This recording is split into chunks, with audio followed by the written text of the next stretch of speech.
¿Dónde estás, sabiduría, en esta enigmática hora de miedo y hambre de respuesta? ¿Qué gracia de farol y corazón de lámpara ilumina el tormento nocturno de favor divino? César Delgado Gembes. Trovo. Subtítulo: El retorno de Job a un Dios sin mundo. Prólogo de Salomón Lerner Febres, muy conocido rector de la Universidad Católica, y presentación de Jorge Vice Rebagliati. César Delgado Gembes. ¿Qué tal, César? Muy buenos días, querido Chema. Gracias por venir. César Delgado Gembes, usted lo conoce, es un jurista, es un tratadista de Derecho Constitucional, poeta y escritor, y ha sido oficial mayor del Congreso de la República. Pero esto es solamente una pequeña parte de su biografía, ¿no? No, si yo no puedo presentar, es oficial mayor, eso es en casillas a la gente. Y además ex miembro del Sodalicio. Es correcto, sí, es correcto. Yo me inicié en el Sodalicio en el año 1972. El Sodalicio se había fundado el 8 de diciembre de 1971 y yo comencé a frecuentar las casas del Sodalicio con Luis Fernando Figari, con Elmer Ojeda, Aldo Migoni, José Ambrosich, Sergio Tapia, hacia julio del año 1972, y el 8 de diciembre de 1972 se confirmó la fundación del Sodalicio, siendo yo uno de los asistentes a la misa que celebró en ese momento el padre Jerry Havey, un sacerdote marianista en el Colegio Santa María. En el cual había estudiado Figari. Claro, y era profesor de religión. Y era el profesor de religión. Sí. O sea, tú eres fundador, prácticamente. Bueno, digamos, asististe a la fundación. Sí. ¿Eres testigo? Sí, es correcto, sí. Religioso de la fundación. Sí, sí, sí. Y estuve en los momentos preliminares para la construcción del concepto que serviría luego a la fundación de esta sociedad de vida cristiana. ¿Qué te parece lo que está ocurriendo con Figari? Lo último de Figari, ¿qué te parece? Bueno, es luego de las investigaciones que se han realizado, tanto en el Vaticano como en la comisión investigadora presidida por Alberto de Belaunde, que concluyó con un informe en julio del año 2019, apenas 2 meses y medio antes de la disolución del Congreso, revelan que han habido manejos poco claros sobre el espíritu con el que se inició el Sodalicio. Yo recuerdo claramente que cuando asistíamos a estas reuniones era en la casa de Luis Fernando o en la casa de Lucho Roca, en Roca y Boloña. Y el que nos dirigía espiritualmente era el padre Jerry Havey, estaban José Ambrosich, Aldo Migoni, Lucho Roca, Gonzalo Villegas Ratti. Bueno, el espíritu que se buscaba era tratar de reproducir la misma organización y mística de los benedictinos. Nuestra meta era tratar de conocer lo mejor que se pudiera la regla de San Benito y las obras de San Bernardo, que, como tú sabes, son órdenes muy rigurosas, muy estrictas, y se fundaron prácticamente en la Alta Edad Media. Entonces, la idea era tratar de construir el criterio de soldados de Cristo. Ese era el criterio. Entonces, para la formación de los soldados de Cristo existía una mística elitista. Nosotros teníamos que convertirnos en parte de esa élite encargada de reformar la visión del mundo que procuraba conquistar el Sodalicio con el apoyo de la Virgen María. Esa era la lógica con la que se trabajaba, y para eso se esperaba que hubiera una disciplina muy importante. Yo me aparté del Sodalicio en el año 1975 y posteriormente retomé algún contacto con un órgano de apostolado de servicio que eran Misiones Universitarias, en el que permanecí desde el año 1977 hasta el año 1980, a raíz de una invitación que me hizo uno de los miembros del Sodalicio, que actualmente es sacerdote en Costa Rica, Garró Beck. Entonces... ¿Tú sospechaste, mientras estaba ahí, sospechaste alguna vez que podía ocurrir lo que ocurrió, la parte sexual y todas estas barbaridades? Mira, a mí me impresionó un poco en una reunión que tuvimos. Había muchos retiros, ¿no? muchos retiros, algunos de los cuales lo daban sacerdotes jesuitas, como el padre Mugiro, el padre Armando Nieto. Ellos Gran colaboraban historiador bastante. también, Nieto, gran historiador. Sí, y estaba también Monseñor Óscar Alzamora, el obispo de Arequipa, Vargas Ruiz de Somocurcio. Ellos colaboraban estrechamente con el Sodalicium, y hasta que yo permanezco de manera formal en el Sodalicium en el año 1975, detecté solamente un caso que me llevó a tomar cierta reserva, que fue una situación en la casa de San Bartolo, en la que se nos pedía que dijéramos cuáles eran nuestros pecados y que confesáramos si es que nos masturbábamos o no nos masturbábamos. Eso a mí me espantó. Y un poco más después de la solicitud a la que yo me negué, salimos de esa reunión. Declarar. No, para nada. Los pecados se confiesan dentro de la Iglesia Católica ante el sacerdote y no públicamente. Bueno, probablemente ese haya sido un síntoma, una señal de lo que se pretendía que viniera después. Es decir, que tu nivel de privacidad no fuera respetado y que la comunidad del Sodalicium fuera la que tomara control de tu individualidad. Para mí eso fue una señal que yo no estaba dispuesto a aceptar, y por lo tanto entendí que no era mi vocación la de permanecer en esa organización, como consecuencia de lo cual nos salimos de la reunión con el amigo Núñez, que era el dueño de este restaurante que quedaba por donde ahora está el Arcomar de carnes, no recuerdo el nombre actualmente. Nos salimos en su carro y nos fuimos. Luego de eso ya Salieron de la reunión. nos salimos de la reunión porque De San Bartolo. De San Bartolo. Pero eso ha sido el año 1975. Claro, muy temprano.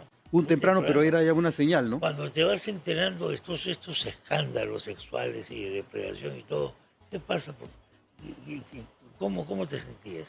Mucha pena, mucha tristeza, porque el ideal era muy bueno. El ideal era bueno. Yo no creo que deba verse la Edad Media como la etapa de la barbarie de nuestra historia. O oscurantismo. No, yo creo que la Edad Media no es adecuadamente valorada, principalmente porque priman en nuestra sociedad los valores de la autonomía del individuo, el individualismo, el capitalismo, el utilitarismo, mientras que en la etapa de la Edad Media había una concepción del mundo que daba más cabida a lo sobrenatural. Y en la sociedad que vivimos, la secularidad es lo que prima. Tanto así que ahora se está hablando de la etapa de la post-secularidad. Hay un libro editado justamente, entre otros, por Salomón Lerner, que se llama La post-secularidad, que no es lo mismo que la pre-secularidad, en la que se supone que existen los valores de la Edad Media. En la post-secularidad estamos hablando de una etapa en la que entra el todo vale.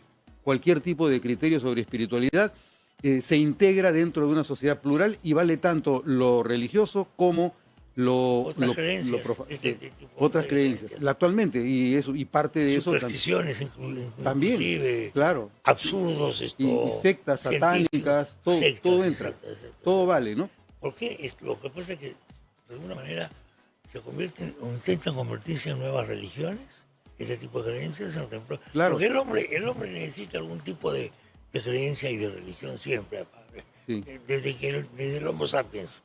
Es una cosa normal, natural. Entonces, cuando se deja de lado, por ejemplo, la concepción religiosa católica u otras, deben ser reemplazadas. Sí.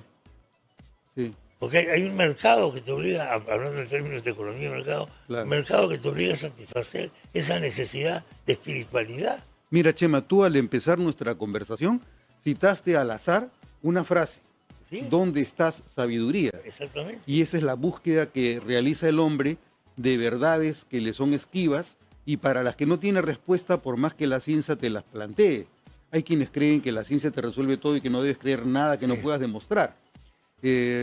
Tanto Santo Tomás de Aquino como Tarski en el siglo XX decían que la verdad es la relación que existe entre lo que tú declaras y los hechos, o en términos de Santo Tomás de Aquino, la adecuación de la cosa con el intelecto.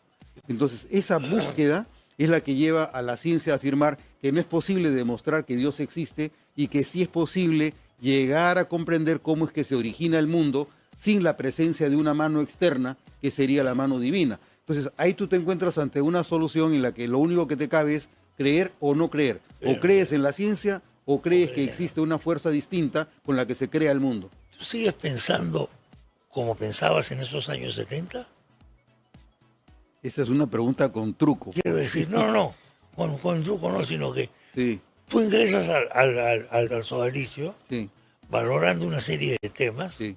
que ya en esa época caían en no valoración.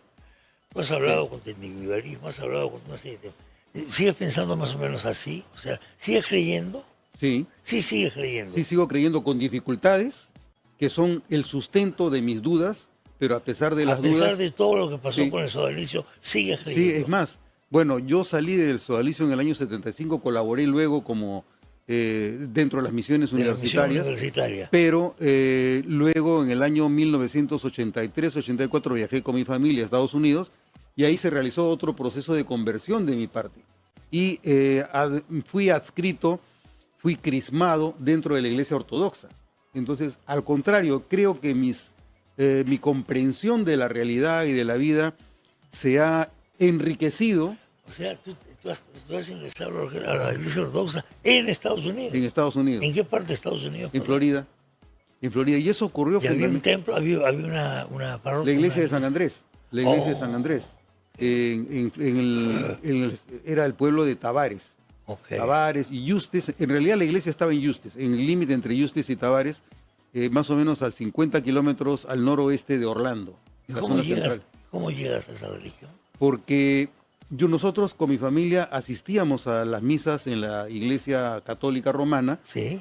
y caíamos en cuenta que lo que estábamos viendo no era parte de la tradición que yo había recibido acá. Por ejemplo, no estaba yo acostumbrado a que en las misas se aplaudiera. Ahora eso sí. es moneda común, que tú vas a un matrimonio y hasta el aplaude, sacerdote sí, aplaude, todos aplauden.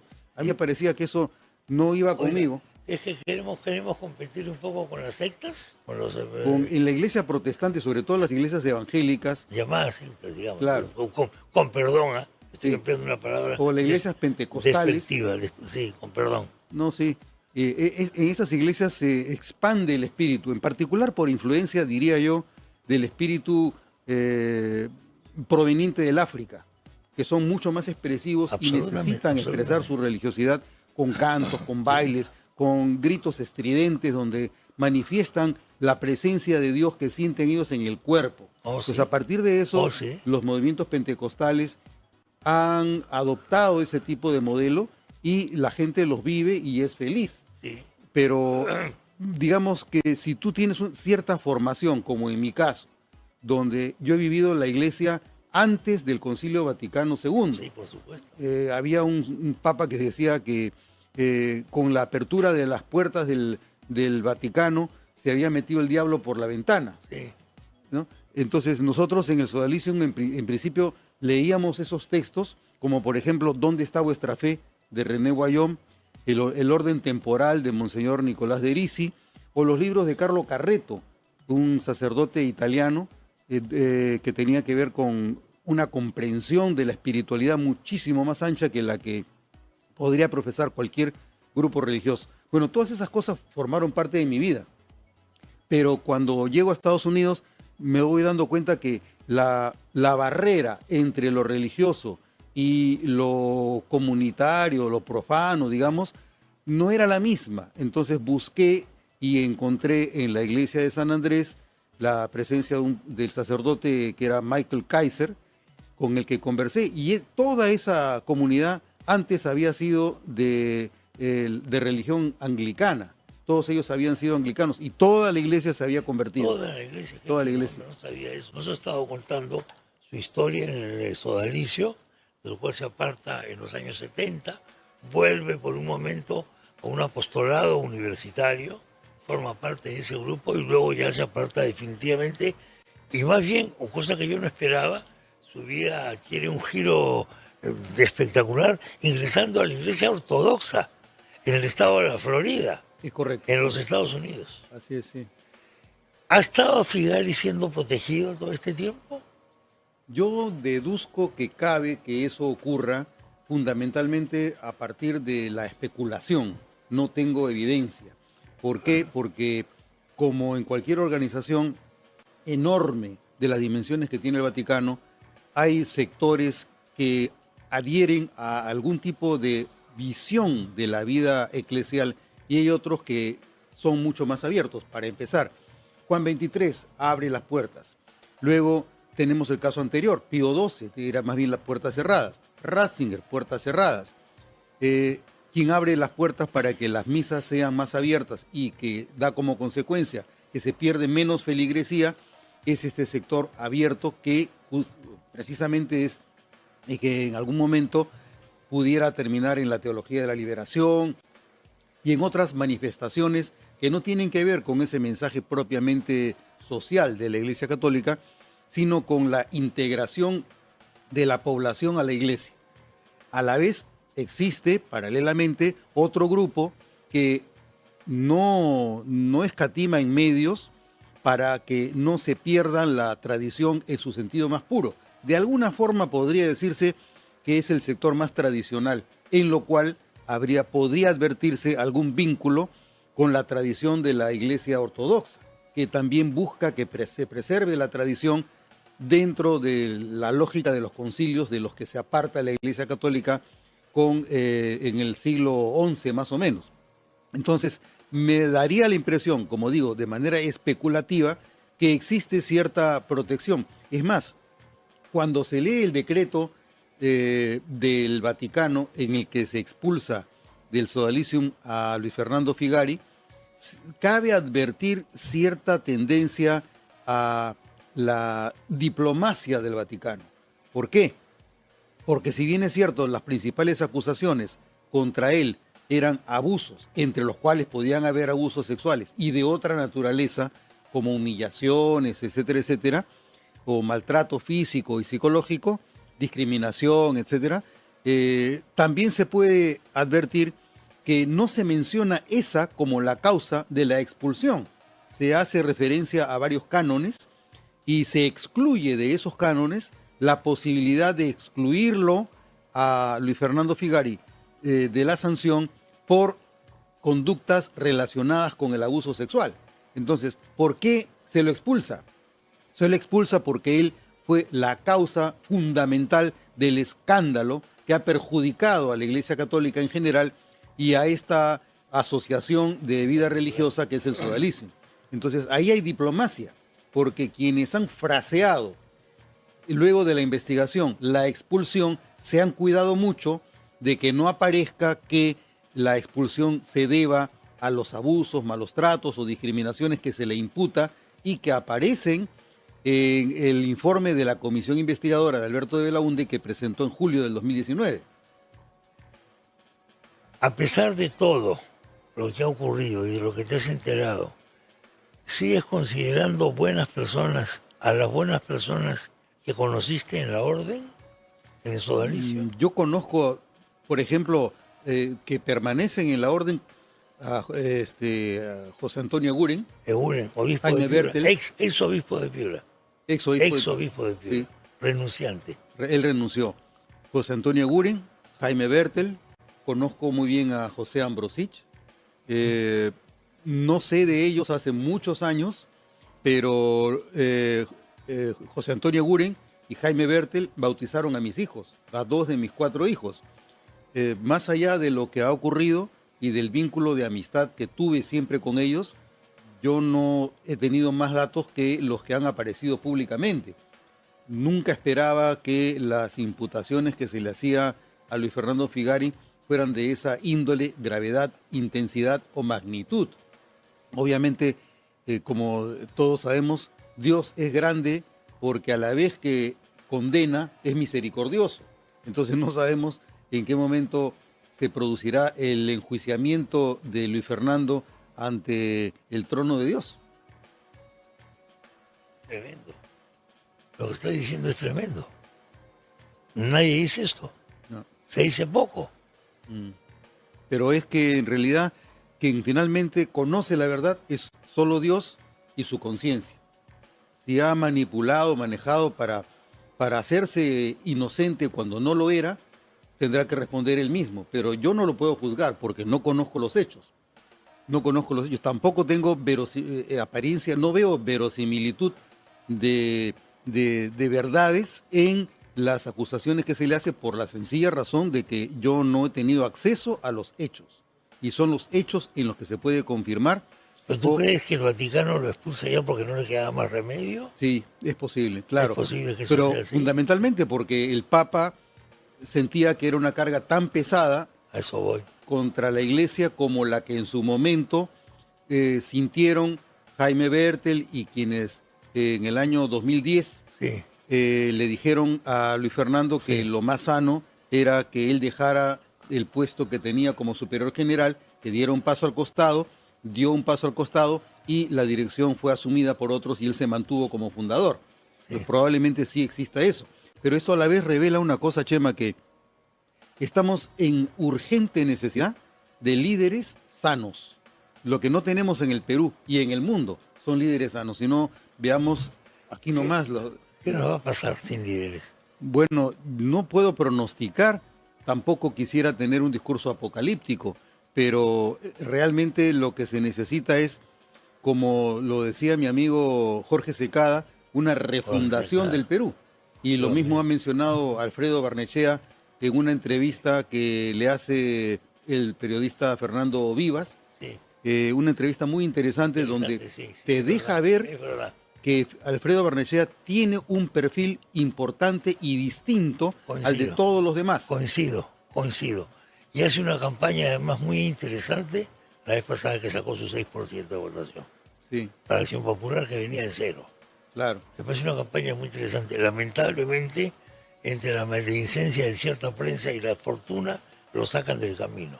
Lamentablemente el gran factor en este caso, chicharrón, ¿te acuerdas? Que él ha aclarado diciendo que él ya había comido antes de ese pan con chicharrón 5 más. Un montón. Pero que con la campaña que organizó el señor Jordi Segarra, este publicista catalán, a favor del señor Kuczynski, sacaron el extracto en el que él aparecía rechazando el pan con chicharrón. Y eso no es lo que la gente ha conocido porque se ha aprovechado de la publicidad para denostarlo y con lo cual perdió él el segundo puesto que tenía en las elecciones del año 2016. Claro, la gente cree pues a veces en la tele porque le da cosas masticadas, elementales, simples, y le hace sentir inteligente a la gente. El pensamiento crítico es importante. Ha desaparecido. Sí. De los nombres que he mencionado, yo conocí a Eguren, obispo de Piura. Sí. Lo considero una persona muy correcta. Lo he visto además, ¿en qué he conocido yo a Eguren? Lo he visto fajarse por el pueblo de Piura durante las inundaciones. Sí. Y en otras ocasiones también. Tiene coraje. Con una actitud muy correcta, en fin. Sí. Bueno, esto se me acaba el tiempo. No te he preguntado las cosas del rigor. ¿Qué opinas de la coyuntura política? ¿Cómo el Congreso, etcétera? Será para otra ocasión, pues. Para otra ocasión, con todo gusto, mi querido Chema. Porque se me ha quedado. Para mí no solamente es un placer, sino un privilegio estar contigo. Muchas gracias, César. César Delgado Guembe, señores y señores. Me parece con declaraciones muy interesantes.